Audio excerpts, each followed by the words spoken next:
This is exactly right.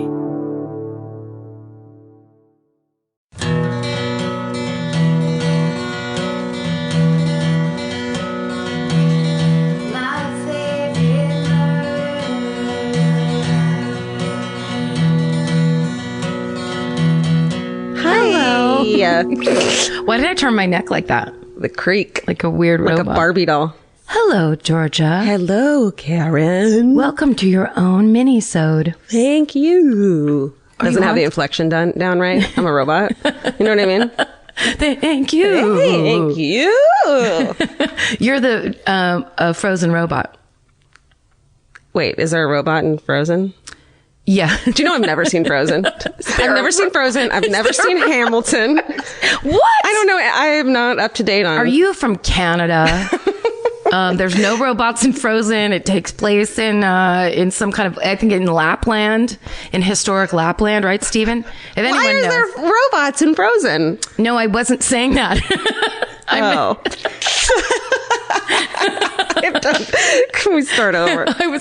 I was turning my head like, I'm an animatronic person and I got my neck stuck. Okay. That's what I meant when I was doing that at you. But what does Frozen have to do with it? Frozen means I can't move. Oh, you were actually frozen.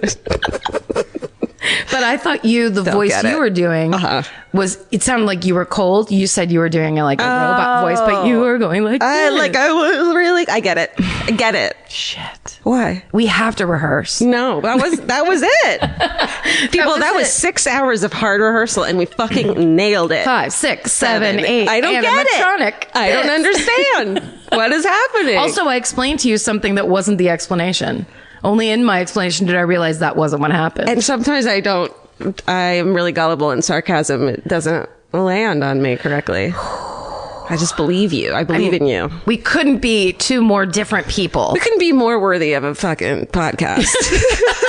Someone capture this. Oh, thank God. Steven's here. I'm recording. He's doing it all. God. He's got the headset. He's got the third mic. All of that. Cut all of that out. This is the fresh, totally confusing, successful yet aimless, yet somehow content. Successful successful that you don't pay for every week. That's right. This is what free podcasts sound like. If you want this to be professional, you need to send $9.95 to P.O. Box $99.95. Right. And we will do like several takes. Yeah. Send us a self-addressed stamped envelope. We'll send you something. To Battle Creek, Michigan. Mm-hmm. Listen, this is a mini episode, so this is why our regular episodes are fucking on it. They're so amazingly precise. Yeah. Not one word misspoken. That's right. But these ones, willy-nilly. Willy-nilly? Mr. Willy-nilly is in the his. All right, should I go first? Sure. This is a mini-sode where you read back your fucking great hometown murders, etc. And since we are going to Salt Lake City, a lot of these are Salt Lake City based. Is that correct, Stephen? Yes, I only skimmed. Stephen likes to give you guys a shout out before we go there. That's right. Stephen likes a theme. Yeah. Salt Lake City themed. Right? Kind of salty? Yeah, a little. Yeah, that was gross. A little umami. A little. You know what I was thinking early, because somebody sent us a picture on Twitter of that Carvel cakes are making it to the Midwest. Mm-hmm. And they sent us that picture of the heart-shaped ice cream cake that looked like it was melting. Mm-hmm. I remembered how one girl tweeted at me how mad she was that we were eating cake into the mic. I know. It was the funniest, fucking angriest response. And it was just like how my sister would react if she heard it. She's just jealous. That came into my head today of how mad that girl was. She was right. I mean, I tried really hard not to just eat it into the microphone, but whatever. I don't even know what I'm doing into this microphone. No. Okay, ready? Yes. Oh, God. Don't do that. That was just for her, the complainer. The subject line of this is BAMF, which stands for Badass Motherfucker. 14-year-old, SSD GM'd, I babysat for a murderer, and a jailhouse ghost. So there's 3 stories in one. Okay. Karen, Georgia, Stephen, etc. My hometown is a smallish southeast Idaho town where you'll probably never do a show. I like that. Everyone's like, come here. And she's just like, you're never going to come. I've already given up. I'm just going to send you this email. Sure. But the nearest city is Salt Lake. So go ahead and group this in with them. She's producing this email for you. Well done. The same weekend, Elizabeth Smart was kidnapped, parentheses, the event that turned me into a true crime lover / murderino. Another 14-year-old girl was kidnapped in my hometown. That poor girl. She's like, fuck, man. Yeah. She and her sister, this is horrible. She and her sister were sleeping on their trampoline when the oldest was taken at gunpoint. Oh my God. The one time your mom lets you sleep on the trampoline. I know, it's like that. That sets the scene for like a perfect summertime night fun. Because I immediately can hear them begging their mom for hours. Please let us sleep on the trampoline. You know, finally the mom is like, okay. Yes. But only if you, do your homework. Exactly. Oh no. It's so evil. But it ends well. Okay, great. So, but it's very bad in the middle. Okay. I don't have to say that. We all know that. Okay. So no one knew no one knew she was missing until the next morning when the other sister woke up alone. Horrifying. The kidnapper had taken her to his apartment, raped her, and left her handcuffed to his bed when he left for work. While he was gone, she used a fire extinguisher to smash the handcuffs, wrapped herself in a sheet, took a piece of his mail to show where she was and the guy's name, and got the F out of there and called her dad's office. Dude. Her kidnapper led police on a high-speed chase, which ended with him shooting himself in the head. Fuck. My mom was a prosecutor on the case and told me the details at the time to drive home the point that the guy would have killed her, but she got herself out of there. Between that kidnapping and Elizabeth Smart's, I was terrified and slept on the floor of my parents' bedroom for the rest of the summer, as you do. A couple years before that, I babysat for a family with a giant, super hairy, super old, super blind and deaf dog that spent the night bumping into me and knocking me over. He was sweet. The couple gave me weird vibes, and the dad was drunk when he drove me home, so that's the only night I ever babysat for them. A few months later, the dad murdered his wife by running her over a few times with the car. Oh my God. And finally, my badass prosecutor mom was alone at her office working late one night. The prosecutor's office are in what used to be the county jail, but a new jail was built and someone decided it would be a good idea to convert the old jail into offices for the people who send them there. So she's alone, it's late, and a rubber band flies across the room at her. What? And then another one did. And then she booked it out of there. Her late nights and hard work over the years paid off, and she's been killing it as a judge for the last 6 years. Lady. Love you guys. Love the show. Love the Elvis meows. SSDGM Mackenzie. Rubber bands just out of nowhere? What, Ghost Dennis bands. the Menace was hiding in the office? A little ghost Dennis the Menace. What the fuck? How creepy that you're there writing on a legal pad, all involved. And then you only have that one lawyer's lamp on because that's how lawyers do it at their desks. Cheap green Tiffany one. Or very expensive. Okay. and then you're writing. Rubber band lands. Ding. Ding. It hits you in the cheek. What? I don't like it. That's I want not funny. more. I need more. All right. How quiet was that room between the first and second rubber band? How loud was her heartbeat? Yeah. I hate it. Okay. This is called 6 Weeks of Separation. Georgia, Karen, Steven, and all fur babies far and wide. They're doing it to make me mad. Want me to throw this away? Love the show so hard I could cry. You make depression fun. Hey! Wow. You put the fun back in depression. Back in January 2007, when MySpace was a dwindling thing, a man who called himself Joe Smith sent me a message. We chatted for a few weeks and eventually met up for lunch. Safe. That's a safe meeting. Sure. When we met, I gave him shit about his name because in the Mormon church, the first prophet had that same name. He showed me his driver's license, but covered up his first and last name and said, "You'll never know my full name because I'm a prominent man in my community." Okay, weirdo. We started a sexual relationship that evening that lasted a couple weeks. That's such a great way of saying, we met and we fucked. Yeah, we hooked it up right away. Immediately. But lasted a couple weeks. In that time, he told me he had cancer and was in the process of finalizing everything for his family. When he stopped calling, I assumed he'd died. Let me preface this next part with, I don't watch the news, so I had no idea anything had happened in the 7 years that followed. My assumption was that he was dead. Fast forward to April 2014, I'm watching TV on a Sunday night and a commercial for what was going to be the news pops up, and lo and behold, there's, quote, Joe on the television in shackles and prison garb, but they're using the name Martin McNeil. I recognized that jacket Oh, wait. I recognized that jacked up cowlick on the back of his head before I completely recognized his face. Whoa. That evening was filled with the hell of finding out his name was Martin Joseph McNeil, and he'd murdered his wife 6 weeks after the last time I'd seen him. Oh, no. Jeebus H. Christ. It still gives me the shivers knowing how close the call was. I can't wait to see you two in Salt Lake City. Stay sexy, don't get murdered, and have enough self-respect to not sleep with married people. Jennifer. Oh, Jennifer. Jennifer, was a time in her life where she didn't care. Jennifer, you know, sometimes you make these decisions. So 2007 was rough for all of us.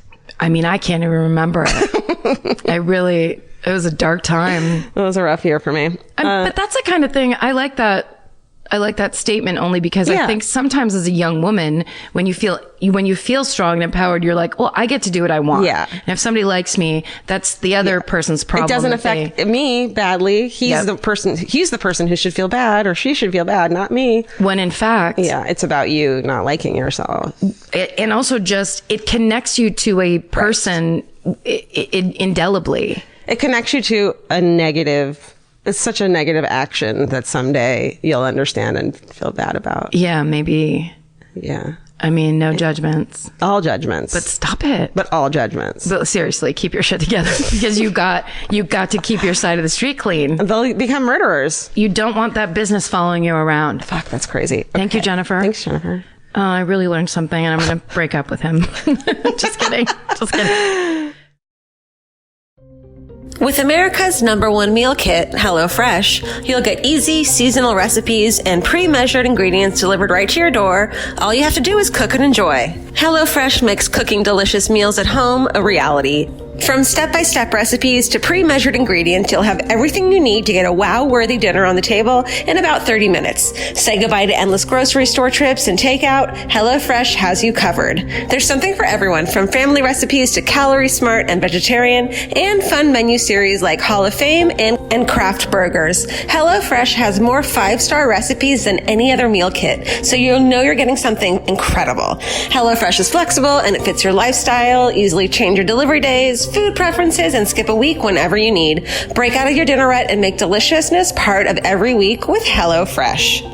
I love that even though HelloFresh is super easy and they make it really basic and like straightforward, you still feel like you're cooking this like incredible home cooked dinner. And that makes me feel good about myself. And that instead of just ordering takeout, I'm actually making something and preparing something at home, and that just, it feels good. So for $80 off your first month of HelloFresh, go to HelloFresh.com/murder80 and enter murder80. It's like receiving 8 meals for free only at HelloFresh.com/murder80, promo code murder80. Go buy. The subject line is buried in the wall. Oh, good. God damn, I love this. Mm-hmm.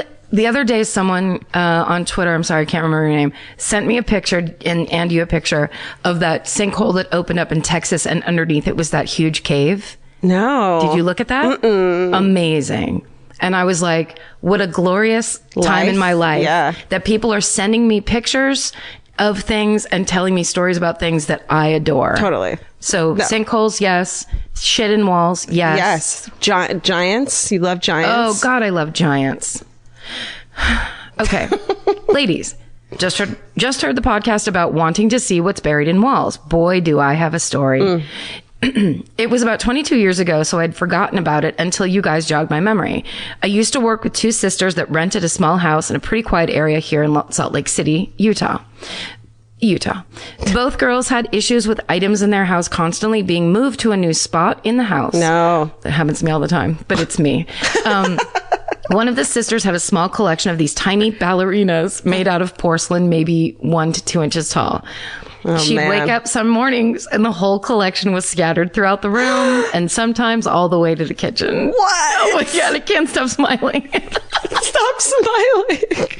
I'm so scared. You are smiling so big right now.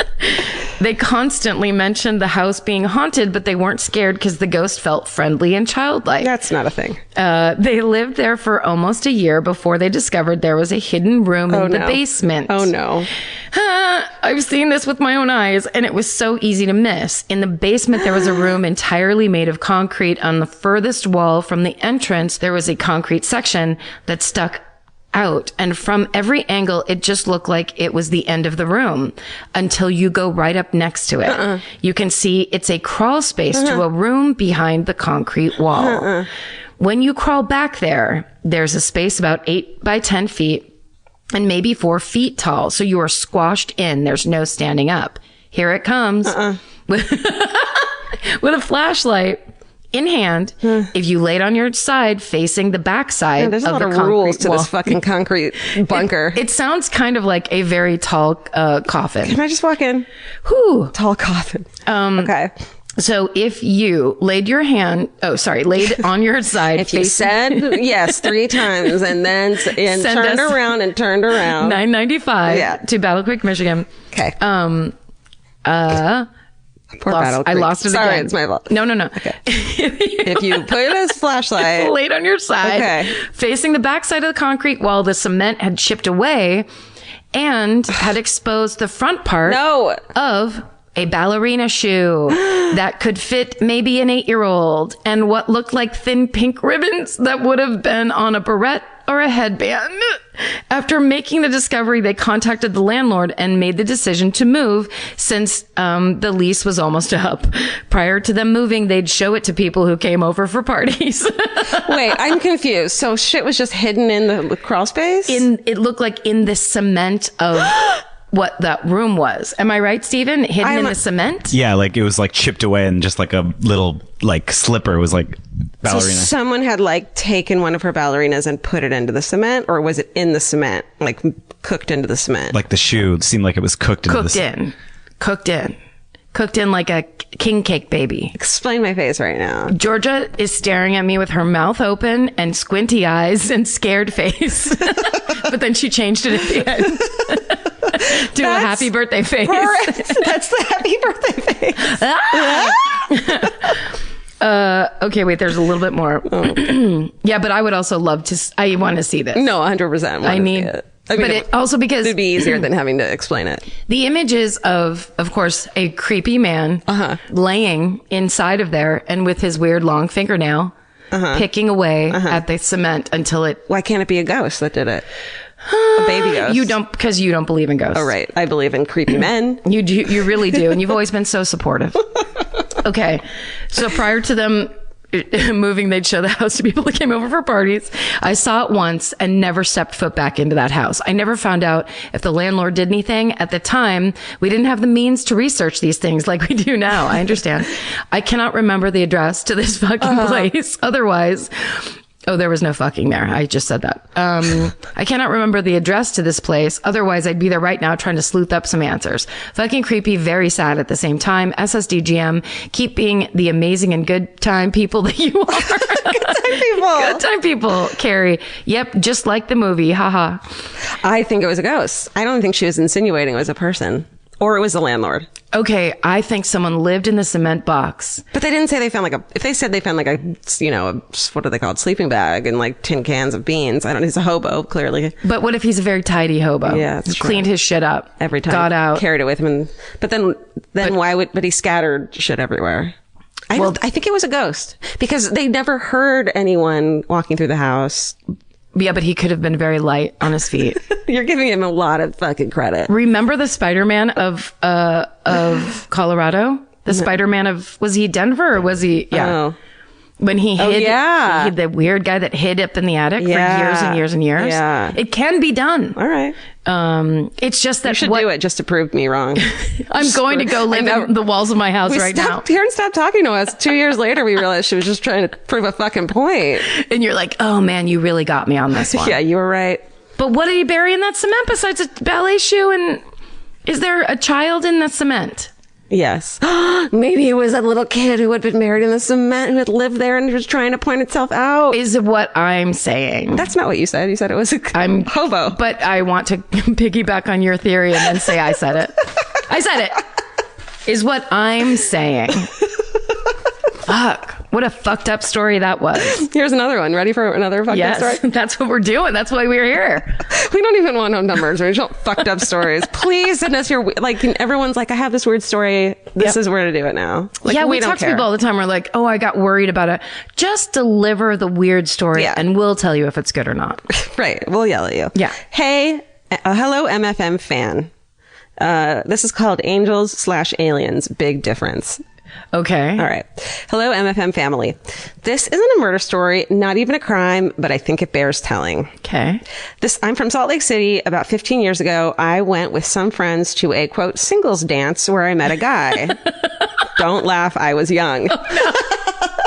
Singles dance. We talked and danced, but parted without exchanging information, and I was bummed. Oh, I remember that kind of thing happening. About 2 weeks later, at another singles dance that I might have only gone to in hopes of seeing him again, I did in fact see him again. This time, he immediately got my number. Oh, cute, right? Well, we'll see. Yeah.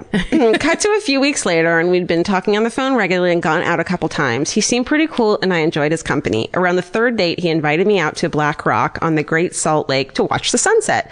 I thought this seemed pretty romantic, and I was looking forward to it. We got there and climbed the rock and sat enjoying the view when he said that he had something he wanted to share with me. Oh, no. She writes, red flag. In the moment, I thought he was going to tell me he loved me, which would have been ridiculous. It was so much worse. Oh, no. He told me that his dad had passed away when he was young, and since then, angels had come to visit him regularly to give him messages from his dad and special gifts.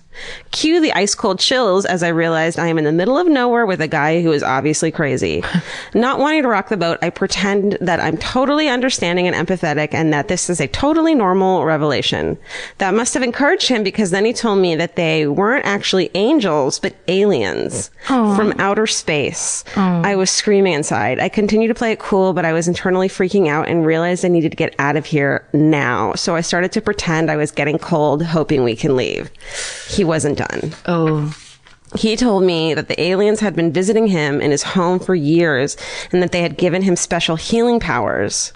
I have a deep, raspy voice due to the fact that I have no vocal cords after a series of surgeries as a baby, and he told me that if I believed in him, he could heal my voice. I tried to stay calm and told him that I actually really liked my voice because it's unique and that I wasn't interested in being healed. And he got a bit frustrated and tried to convince me to do it, but eventually he gave up. Finally, we climbed down from the rock and started walking to the car when he said he wanted to show me something and headed toward the trunk. At this moment, this is the moment I die, literally went through my head. As I tried to figure out how to get away, when he opened the trunk and pulled out what he claimed to be a life-size replica of the aliens that visit him. It had been some kind of painted mattress foam head, a long skinny foam body, complete with a shimmery cape. No. Eventually, we got into the car. We had made plans to go bowling, but in my cleverness, I told him I forgot my socks and needed to stop at my car. Back at his house. Bowling socks are very important. Very important. They're key. No one wants to spend that $5 for a pair of shitty socks. No, not at all. Although those little ones, sometimes you can get those booties with bowling pins and balls on them. And then they used to have them at the old All-Star lanes. Yeah, yeah. And they're the cutest bowling socks of all time. I haven't seen them in a long time now. Buy the socks if they look like that. Yeah. I love bowling, by I the do way. too, and every single time I forget my fucking socks. We should bowl more. Why don't we bowl more? We need to. Steven, are you in? I took a bowling class in college. Oh my God. So are you one of those people that throw bowls? No, I'm not great, but good. I enjoy it. Perfect. Yeah. Let's do it. I love bowling. I love it. I'm terrible at it. Okay. Beep boop. Okay. This is a very upsetting story to me. It's so sad that this kid clearly needs meds. It's exactly. This is why we need mental health facilities open for people, and people but need some people to. some people don't think they need it. No, that's true. But it needs to be, when you're also, first hearing voices, you should know that you should go talk to somebody about hearing voices. Totally. Because I've been in these situations with someone where it's like, oh, this isn't fucking safe at all. What do I do? Lots of people have been in this situation. I think it's good to hear about. Right. Well, here's what she did. I told him I'd only be a minute, and I ran to my car, got in, locked the doors, and drove off. Yeah, that's right. Leaving him standing there looking confused. Yeah. When I got home, he'd already called a few times. I told my parents what happened, and when he tried calling again, my dad told him I had moved, and I never heard from him again. Fucking tell your parents. They'll take care of it. Well, loop people in, that's for sure. Until I ran into him years later, and as soon as we made eye contact and I realized it was him, I turned and walked the other way and didn't say a word. Kelsey. Wow. I know. Because the thing of it is, on the third date, don't go far away. Yeah. Save that a little while longer. You think you know someone after hanging out 2 times. I understand. Yes. You've made out. And also when it's that kind of thing of like the first time you see him, he doesn't ask for your stuff. So the second time you're all stoked and you're almost maybe a little grateful and you got picked. Like you try a little harder. Yeah. And then there's and if there's a romantic overture to the third plan, then you want to just go for it. Let's do this thing. And then, but what if? You're fucking in a lone place with a person. Yes. Who's not on his meds. And it's sad Don't because stop taking your meds, everyone. He wanted to tell her. I know. He wanted connection and he wanted to tell somebody about it. And that's to me, the saddest part. Yeah. It's just like, I love that she took care of business. Yeah. And it breaks my heart that he didn't have someone to talk to about his situation. Oh, man.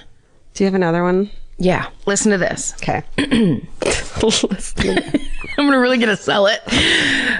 The subject line is Salt Lake City show and more. Oh. Karen, Georgia, Stephen, and fur babies. I encourage you not to use that introduction. Everyone's going to use it now. You know that, right? I have a story to add to the finding stuff in the walls. Mine comes from the other side, meaning someone who put something there. Oh. Okay, I like it. Back in the 50s, my grandfather was, like most men at the time, a raging alcoholic. Amen. I mean, it was easier to do. Okay. A raging alcoholic, womanizer, smoker, etc. I mean, everybody was a smoker in the 50s. He also was a part-time carpenter. One night, he was laying brick at a house and was trying to make some extra money to feed his habit, I'm sure. It's very judgmental about alcoholics. Anyway, he was doing what you do when you lay brick. My grandfather was a bricklayer, by the way. Brag. Which was smoke and drink. I, as the granddaughter of a bricklayer, I would have to agree. Okay. His drink of choice was whiskey straight out of the bottle. Hell yes. Oh my God. Mine too. I at least need a glass. I mean, look, I'm not judging anyone, but just give me a glass. I've told you this already, but the turning point moment in my alcoholic story arc was when I took the bottle down off the refrigerator one morning and took a long swig from it and then thought, I've gone past a point where I can go back. I love that you knew, too. I just knew in my head, this has gotten very bad. Yeah. Yeah. I just need a vintage glass. Once I stop having a cute vintage glass, then I have a problem. Exactly. Yeah. That's a good, make that finish line for yourself. Okay. He eventually got so drunk, he forgot where he had put his bottle, and sure as shit, he had built a wall right over it. By this time, the mortar was curing, but it still crossed his mind that he should rip down that wall to get his whiskey. Oh my God. He didn't do it, though. After he stopped drinking, he told me the story. Aw, he has long since passed, and now whenever I pass that house, I wonder what someone will say when they rip down that wall and find a bottle of whiskey. Not a haunting story, but funny still. I look forward to seeing you two live in Salt Lake City. Eric, that was great. Eric, amazing. You really turn this episode around. Eric, is your last name Kilgariff? Because I feel like we know each other. Eric Kilgariff? That's a good name. Eric Kilgariff. Maybe put a C on the end. Why not? Change the name. Just for fun. Thanks for listening. We'll see you this week, Salt Lake. And send anything, clearly. Yes. To myfavoriteMurder@gmail.com. Communicate with us. And let us know your weird shit, man. We like it. Yeah. Do you have an alien? Oh, can I request alien stories? You can. They make me very uncomfortable. Why? You don't believe in them? You think people are crazy if they see them? No. I think it's possible. I think anything is possible. Okay. And when I start to entertain that whole storyline of aliens and the government hiding aliens from us, then being here, and sometimes it's that they control us or that we were being farmed for them and all that kind of shit. Jesus, this got dark. It goes into an area that I just start to panic. Area 51. Although I do watch Ancient Aliens because I think it's one of the best television shows on television. I mean, how are the pyramids made? Like, how were the pyramids made? Humans didn't just make them. Like, they didn't just carry obviously shit. did. We've always made everything. But They're no. mathematically. Okay, ghost stories then, please. Yeah, all of it. No, you can do aliens. Just don't freak me out. I mean, I believe in aliens, but I don't think any of us have seen them, so I don't know why I'm requesting that. I think a lot of people have seen them. Don't say that part. Karen, don't say that part. Steven, make Karen not say that part. Karen, or Steven, make me someone who wouldn't say shit like that. Make me a better person, Steven. Stay sexy. And don't get murdered. Bye. Bye. Elvis, want a cookie? Yeah. Yeah. Did I just break this? Yeah. Sorry. Yeah.